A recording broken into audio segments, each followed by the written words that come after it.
Hello guys, welcome back to my YouTube channel.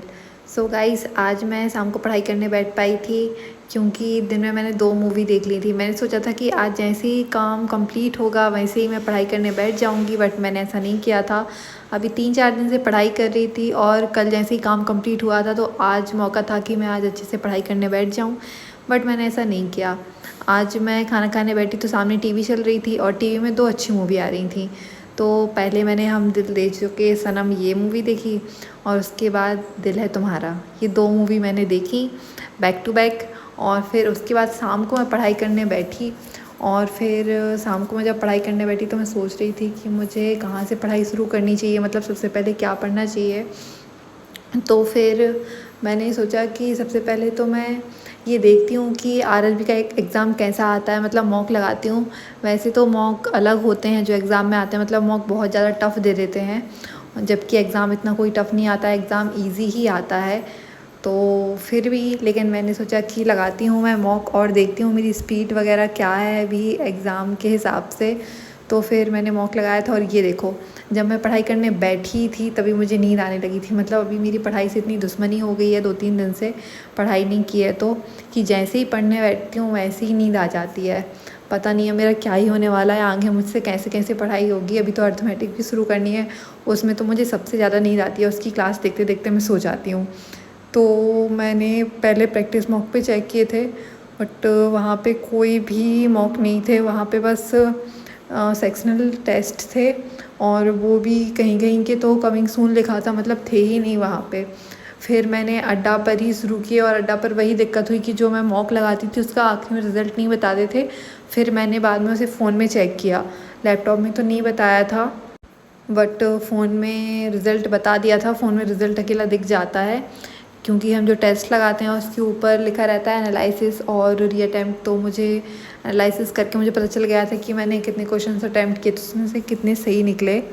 और बाकी फिर मैंने ज़्यादा अच्छे से नहीं देखा था क्योंकि फिर मेरा मन ख़राब हो गया था कि यार मैंने लैपटॉप में टेस्ट दिया और इसमें फिर वही दिक्कत हो रही है। पता नहीं क्या ही है यार ये अड्डा वाला ऐप। इससे अच्छा तो प्रैक्टिस मॉक है, वही मेरे को सबसे सही लगता है। उसके जो मॉक रहते हैं वो भी मेरे को सही लगते हैं और उसमें रिज़ल्ट है वो क्विकली बता देते हैं।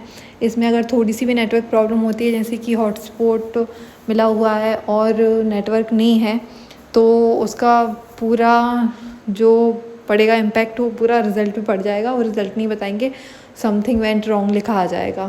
पता नहीं ये मेरे ही साथ हो रहा है या सबके ही साथ हो रहा है, बट ये होता है और ये मुझे सबसे ज़्यादा परेशान कर देती है ये चीज़। और जब मॉक लगाया था तो ये मॉक तो इजी था, मतलब इसमें जो रीजनिंग आई थी वो इजी थी।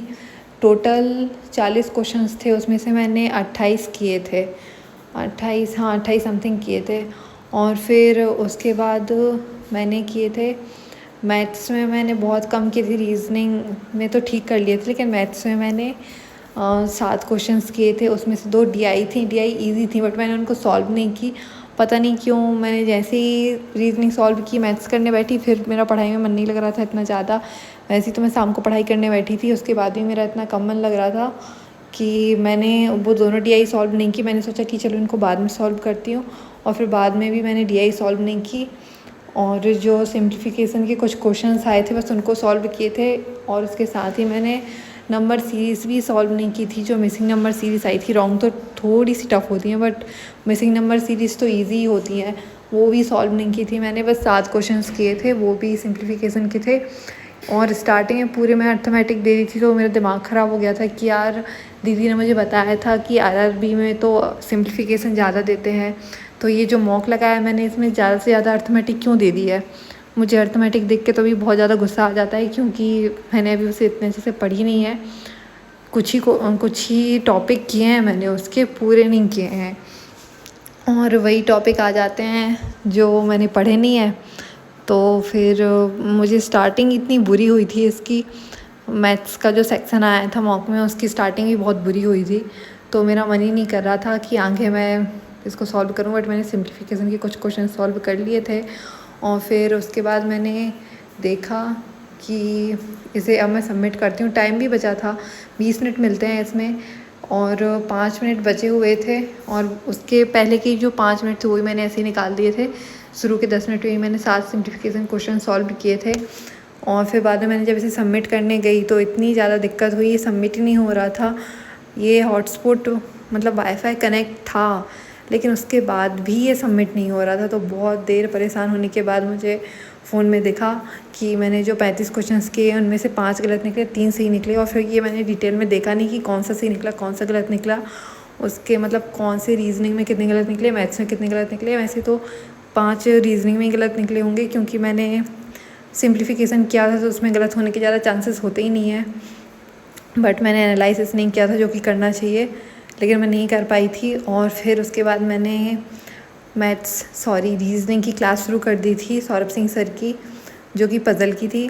और उसके जो month plus debt plus year plus और यही वाले क्वेश्चंस थे, मतलब यही वाला टॉपिक था। तो ये मैंने शुरू किया था, लेकिन इसमें इतनी प्रॉब्लम हो रही थी, नेटवर्क प्रॉब्लम, कि ये चल ही नहीं रहा था। वाईफाई कनेक्ट था उसके बाद भी, और मेरी बहन चला रही थी फ़ोन में, रील देख रही थी, तो वो तो सही से चल रही थी। बट यहाँ पे मैं जब क्लास देख रही थी तो ये क्लास चल ही नहीं रही थी, तो मैं बहुत ज़्यादा परेशान हो गई। मैंने इसको यहीं बंद किया, मैंने कहा अब तो मुझे ये देखना ही नहीं है। और फिर उसके बाद मैं ये जो चेकलिस्ट है इसको सॉल्व करने लगी। रीजनिंग की तो मैं कर ही नहीं पाई थी। मैंने सोचा कि चलो पहले मैथ्स की सॉल्व कर लेती हूँ, उसके बाद फिर रीजनिंग की मैंने नहीं की थी। मैंने जब इसको स्टार्ट कर रही थी तो सोचा था कि पहले मैथ्स की सॉल्व कर लेती हूँ, उसके बाद रीजनिंग की सॉल्व करूँगी चेकलिस्ट।